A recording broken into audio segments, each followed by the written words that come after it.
کلیه پزشکان تهدید شدند که در صورت مداوای معترضین مجروح در مطب یا خارج از آن پروانه طبابت آنها باطل خواهد شد. این روزها پروانه طبابت باطل می‌کنند و در شهریور 59 حق حیات را باطل می‌کردند.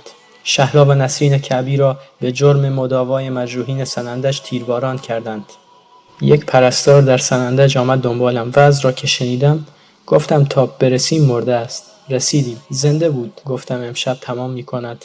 صبح امیدی به ماندنش نداشتم، اما هنوز نفس می‌کشد. جان سخت است. انگار از مرگ عبور کرده و به جای دیگری رسیده است. شهلا و نسرین کعبی دو خواهر کرد اهل سقز بودند که به پرستاری مشغول بودند. خواهران کعبی به اتهام شرکت در درگیری‌های کردستان و همکاری با افرادی که در شورش‌های خیابانی شرکت داشتند به دستور خلخالی اعدام شدند. به نقل از یکی از زندانیان حاضر در صحنه اعدام، زندانبان نسرین و خواهر بزرگش شهلا را بدون هیچ سؤال و جوابی از بند زندان بیرون می‌برد. دو خواهر با دستان بسته و در کنار هم پشت به دیوار می‌ایستند.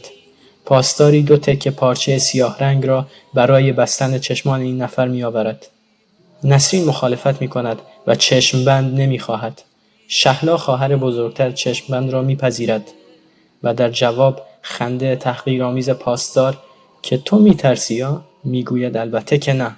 فقط نمی‌خواهم شاهد مرگ خواهرم باشم.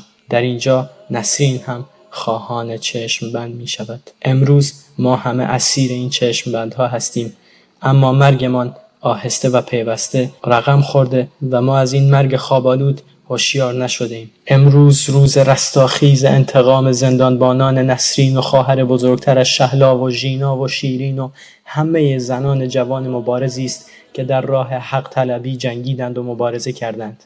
امروز فرا رسیده است و ما در کنار همدیگر و برای انتقام آنان می جنگیم و تا آخرین قطره خون انتقامشان را می گیریم.